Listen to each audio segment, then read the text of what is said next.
maraming salamat po sa matagumpay po na third Tuesday, Lord, as we celebrate, Panginoon, and even, Panginoon, sa Lord, dito po sa ginagawa po namin activity na prayer empowerment. Salamat po, Panginoon, since week 1 until now. Patuloy, Lord God, na kami po, inilalagay niyo po sa puso namin, Lord, yung kalaliman, kahalagahan, Lord God, na patuloy na pagdulog at pananalangin sa inyo. Muli sa araw na ito, sa gabi nito, nagpapasalamat kami, Lord God, sa matagumpay na gawain sa lugar na ito. We acknowledge all glory, honor, thanksgiving belongs to you. Salamat, Banal na Espiritu, sa patuloy na pagkilos mo sa aming kalagitnaan. Simula po, Lord God, sa umpisa ng programa, sa gabi ito, sa pag-aawitan, Lord, sa iyong lingkod, Panginoon, na ginamit, Panginoon, to share your words sa buhay ko ni Sister Ellen. You know her heart, Panginoon. I know, Lord God, ang iyong pagpapala, pagsama ay patuloy niya nararanasan sa ng kanyang pamilya. At patuloy mong gamitin, Lord, ang life's testimony niya to be a blessing, Lord God, sa lahat ng tao, sa mga kapwa niya senior citizens. At salamat din, Lord God, sa mga nag-lead ng pananalangin sa gabing ito. Lahat ng panalangin ito, Lord God, idinudulog, tinataas namin sa inyo. Let your very will be done in Jesus' mighty name.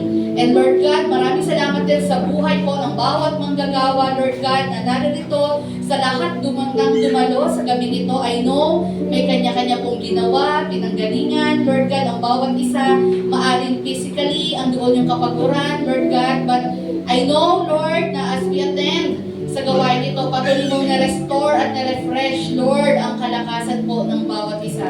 Dalangin ko po, Panginoon, alam mo ang panalangin ng bawat isa. Lord, ikaw po magbigay ng katugunan, Lord God, according to your perfect will. And even, Lord God, sa gabi ito, as we depart from this place, salamat po, Panginoon, sa maayos, Lord God, Panginoon, na pagkandak namin, Lord, ng prayer empowerment sa lugar na ito. Iiwan din po namin ang lugar na ito, ang building na ito, Lord. Cover this place with your most holy precious blood, that no works of the enemy will prevail sa building na ito, sa lugar na ito, sa lahat ng nakatira dito, sa mga tenants na naandito, in Jesus' mighty name. And Lord, ang bawat isa po sa amin ay makakauwi ng matiwasay, Lord, at madadatnan namin na sa maayos na kalagayan ang aming pong mga mahal sa buhay. Ingatan niyo po kami kung may mga babiyahe pa, Lord God, or may mga maglalakad.